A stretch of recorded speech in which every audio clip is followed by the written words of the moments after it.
大的要与我们这个人类有关。你要讲一个 irrelevant 的，科学家他不管你他从来不会搞一个 irrelevant 的东西，他的影响力大。所以我们如何和这个科学家拼，这是哪个影响力大？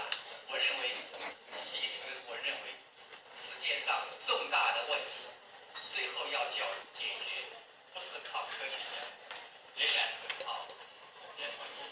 比方说巴勒斯坦问题，以及我们现在的所谓恐怖分子问题，绝对不是靠科学能够解决的。好，谢谢各位。